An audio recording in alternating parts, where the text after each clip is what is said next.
it's Meg. Welcome back to my channel. So today I have a journal with me session for you. So I'm going to be working on a few of the prompts from the No Sew November challenge that I'm hosting.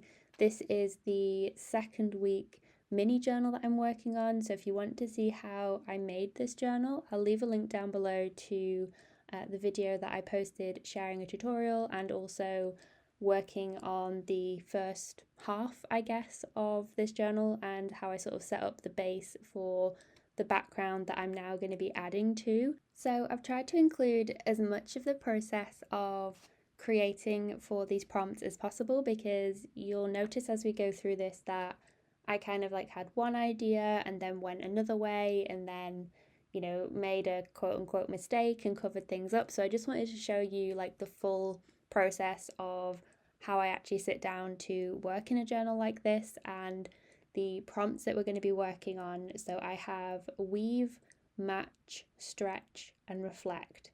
And I'm definitely working on these as I have done through all the mini journals, where I'm working on almost all the pages at once. So you'll see me kind of hopping from one area of this journal to the other, and I'm really just treating it as one almost fluid artwork, I guess, rather than individual pages, but they still have that feel to them when you do fold the journal back up. But I think just because the way that a no-sew journal lends itself to being spread out on my desk, it's much easier to work in it that way, and I think it feels a little bit more freeing as well, that I don't feel so confined. Because I noticed as I was working on this, so say for example here where I was trying to figure out what to do with the prompt of weave, and I had that moment where I could feel myself sort of coming a little bit unstuck, and I was almost going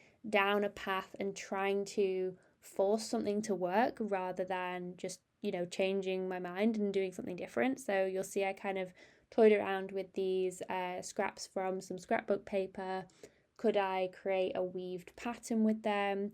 And then I thought that's quite bulky. What if I cut them into little squares and then sort of did a faux weaved pattern almost? But as I was laying them on the page, I don't know if it was just that the colours didn't work, or it just felt really out of place compared to everything else. The last thing I wanted, I think, for this journal spread, or just the whole thing in general, was to have things feel like they were just stuck onto the journal. I was really loving the way that everything was kind of coming together and felt like it was all sort of coherent and one piece, rather than being a series of static images or things that were confined to certain pages. I really liked the fluid nature of the way things had come together. So I was really struggling actually with the prompt of weave, which kind of felt a little bit embarrassing because this is my own prompt and I couldn't think of what to do. But I kind of went with something that was very abstract. So I used some tissue paper and tracing paper to push some layers back and then have some still forward a bit. They obviously weren't hidden behind the haze almost that the tissue paper gives. And so in a way that was kind of a weaving effect, but without using the actual paper to weave. So yeah, fully aware that that's a really vague way of me interpreting the prompt, but honestly, like I say with these prompts, the main thing is the fact that I'm showing up and creating, and that it's kind of got me to create anything. Because with prompts, it's almost like if I didn't have this prompt, probably wouldn't have created this journal, let alone anything in it. So I feel like that's a win in my book. Now, for the prompt of match, I was sure what I wanted to do for this. So I got each of the 3 tags out of their pockets from this journal, and I figured that I could just apply the same or very similar technique to each of the 3 tags, working on them in tandem and having them be matching. So they are slightly different in terms of they have slightly different imagery, and obviously because I've torn the papers, that will be slightly different, but I used a matching technique and a method. I guess this is almost like a mini version of mass making where you kind of do the same process. So you'll see I've done each layer together. So I added some book paper, then I added some like crumpled up tracing paper, then I added a music sheet, then I added, the imagery.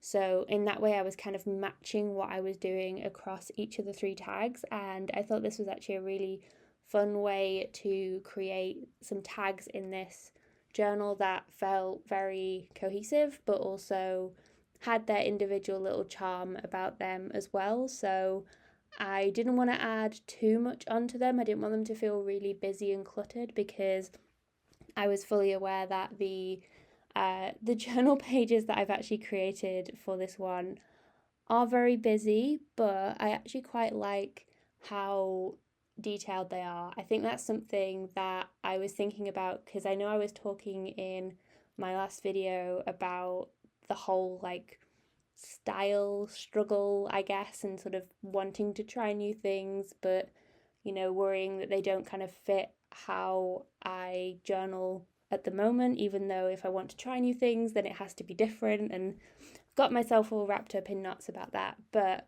I've been finding that I do really enjoy the details of things. So for this journal in particular, like I really love the little areas where you have different media. So, there might be like a bit of collage, and then also a little bit of paint, and those sort of clusters and areas coming together. So I've been thinking a lot about what areas do I like that I want to keep, or that maybe I want to explore and develop, and see where I can go from that. But this has definitely been a challenge, I think, that I've been sort of just looking at what I've been creating, where I want to go. But I've really been enjoying this challenge just as a way of practicing that showing up and just creating without any pressure for, creating like an entire journal page, or creating a full spread, or even creating to the prompt at all. Like I've just taken it as permission to start almost, and then just seen where it's taken me. So you'll have seen from this video and from others in this series where, I've almost like looked at a prompt, and it's as if I've almost like, like sort of waved it at my journal and then carried on and done something completely different. But it's like I was saying, like I wouldn't have actually started creating or doing whatever I was doing, like the random collages, if I hadn't shown up to create in the first place. So I think that's the takeaway from prompt challenges like this, is using them in a way that works for us. So if you love to create a full page spread from each of the prompts, then that's great. If you only like to do like a few of the prompts, or mix and match them, interpret them in your own way, then that's totally okay.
So, as you'll have seen there, that's where I had to completely cover up something that I made a mistake on. So, I had started on lettering on this section of the journal and then realised that I didn't have enough space at all for the phrase that I wanted to include. And then also because I had used a napkin on the surface, I just knew that if I had tried to use my brush pen on that, it would have like bled and feathered and it just wouldn't have looked as crisp or as neat as I wanted it to. I mean, not that it really looks that neat, but do you know what I mean? It just wouldn't have had the same effect. And so I'm so glad that I realized that I had that napkin there before I continued adding more lettering because then I would have had to cover up so much more.